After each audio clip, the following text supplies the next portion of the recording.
আজকে আমরা রাউট রিফেক্টর নিয়ে কথা বলব। তো রাউট রিফেক্টরটা আসলে অনেকেই অনেকভাবে করে থাকে। তো মেইনলি হচ্ছে এটাকে রাউট গ্রুপিং করে করা যায়, রিসোর্স কন্ট্রোলার ইউজ করে করা যায়, middleware name space prefix use করে করা যায়, অনেকভাবে করা যায়। তো আমি সেই দিকটাতে ফোকাস করব না। আমি অন্য একটা দিকে ফোকাস করব। সেটা হচ্ছে ডুপ্লিকেট রাউটের কাজটা কিভাবে আমরা সিঙ্গেল একটা রাউট দিয়ে করে ফেলতে পারি। অর্থাৎ যেই কাজটা আমাদের ২ টা রাউট দিয়ে করতে হয়, সেই কাজটা কিভাবে আমরা একটা রাউট দিয়ে করে ফেলতে পারি, সেই কাজটাই আমি আজকে আপনাদেরকে করে দেখাবো।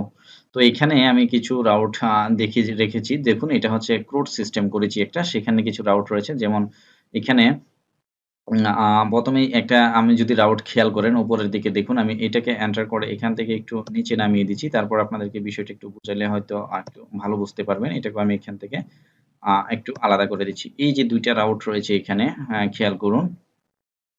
এখানে কিন্তু ২ টা রাউট রয়েছে। চাইলে এই ২ টা রাউটের কাজ কিন্তু আমি একটা রাউট দিয়ে করে ফেলতে পারতাম। কিভাবে করে ফেলতে পারতাম? দেখুন এখানে ২ টা রাউটের মধ্যে আমি যেটা করেছি, ১ম টা হচ্ছে এড নিউ প্রোডাক্ট। এই ফাংশনটা এই রাউটটার মাধ্যমে আমি কি করেছি? গেট করেছি অর্থাৎ একটা পেজ রিটার্ন করেছি। দেন হচ্ছে এই পেজটার মধ্যে এই পোস্ট মেথডের সাহায্যে স্টোর প্রোডাক্ট করেছি। অর্থাৎ আরো একটা রাউট ইউস করে প্রোডাক্টটাকে কি করছি? আমি ডেটাবেজে সেভ করতেছি। সো এই ২ টা কাজ কিন্তু আমি একটা রাউট দিয়ে করে ফেলতে পারি। সেটা কিভাবে? যদি এর আউটপুটটা একটু আপনাদেরকে আমি দেখাই। এখানে আসলাম, এসে এই যে আমি যদি এড নিউ প্রোডাক্ট এ যাই, এই যে পেজটাতে আমি আছি এখন, এইটার জন্য কিন্তু আমার একটা রাউট কাজ করতেছে গেট মেথডের সাহায্যে এবং এখানে যখন আমি সাবমিট করব, তখন কিন্তু আমার আরেকটা রাউট হিট হবে এবং প্রোডাক্টটা সাবমিট হবে। তো সেই ২ টা কাজ কিন্তু আমি একটা রাউট দিয়ে করে ফেলতে পারি। তো সেটা কিভাবে করতে পারি? সেটাই আমি আজকে আপনাদেরকে দেখাবো। আসুন এখানে আমরা যেটা করতে পারি, সাপোজ আমার নিচে যেটা রয়েছে এটাকে আমি কমেন্ট করে দিলাম। কমেন্ট করে এখন এইখানে এই গেট যেটা রয়েছে, এটাকে আমরা এখানে আর গেট রাখবো না। এটাকে আমরা করে দিব ম্যাচ। দেন এখানে আমাদের একটা অ্যারে নিতে হবে এবং এই অ্যারের মধ্যে আমাদের মেথড বলে দিতে হবে যে এই রাউটের জন্য আমরা কি মেথড ইউজ করব। তো আমি ১ম এই এখানে ইউজ করব হচ্ছে গেট, দেন এরপর ইউজ করব হচ্ছে কি পোস্ট। অর্থাৎ এই রাউট কি করবে? গেট এবং পোস্ট মেথড চেক করে কাজ করবে। তো এটা কিভাবে আমাদের নিতে হবে। নেওয়ার পর এখন বাকি সব যেভাবে আছে কিন্তু এক্সাক্টলি ওভাবেই থাকবে। কোনো চেঞ্জ হবে না। তো এখন এখান থেকে আমাদের যেটা করতে হবে, আমি যদি একটু কন্ট্রোলারে আসতে হবে। এখানে এড নিউ প্রোডাক্ট যেই মেথডটা আমার রয়েছে, এখানে এড নিউ প্রোডাক্ট এটার জন্য আমি এখান থেকে কন্ট্রোলারে আসবো।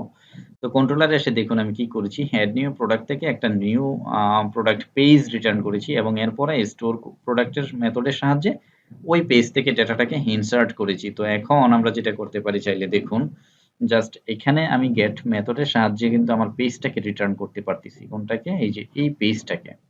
তো এখন পেজের মতো কিন্তু এটা কিন্তু অটোমেটিক্যালি গেট রিকোয়েস্ট পাইলে এখান থেকে রিটার্ন করবে। এর ভিতরে যদি আমি ছোট্ট একটা কাজ করে দেই, এখানে স্টোর প্রোডাক্ট এর ভিতর দেখুন আমার যে কোডটুকু রয়েছে এখানে, এই পুরো কোডটুকু কিন্তু চাইলে আমি এখান থেকে নিয়ে যেতে পারি। সাপোজ এটাকে আমি এখান থেকে কপি করলাম, করে এইখানে যেটা রয়েছে এটাকে আমি এখান থেকে কমেন্ট করে দিচ্ছি।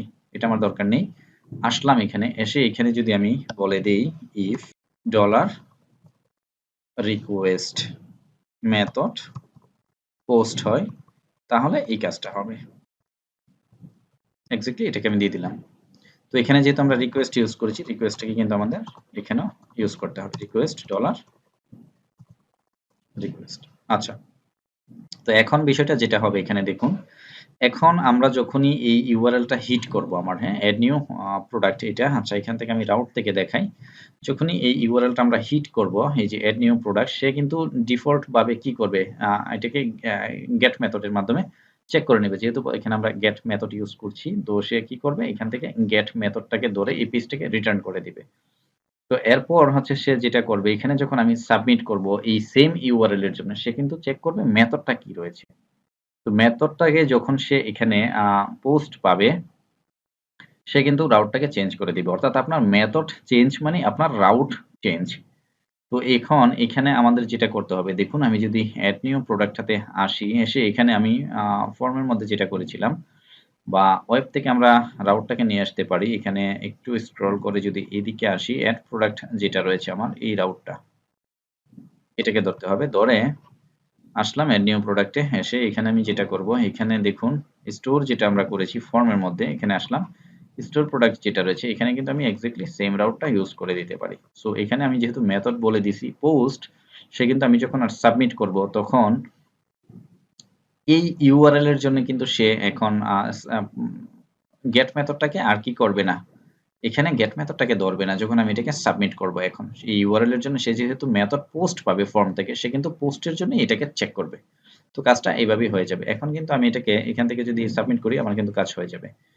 আমার আর কিছুই করতে হবে না। এখান থেকে সাবমিট করলে কিন্তু আমার সেম কাজটাই হবে।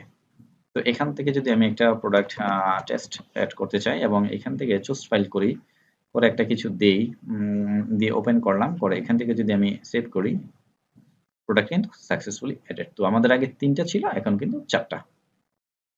তো এইভাবে কিন্তু চাইলে আমরা কি করতে পারি, রাউট রিফ্যাক্টর করে ফেলতে পারি। তো এখন চিন্তা করুন আপনার একটা প্রজেক্টে কিন্তু আপনার অসংখ্য রাউট থাকতে পারে, যেখানে আপনি অ্যাড এডিটের জন্য এই বারবার কিন্তু ২টা ৩টা করে রাউট হয়তো লিখতে পারেন।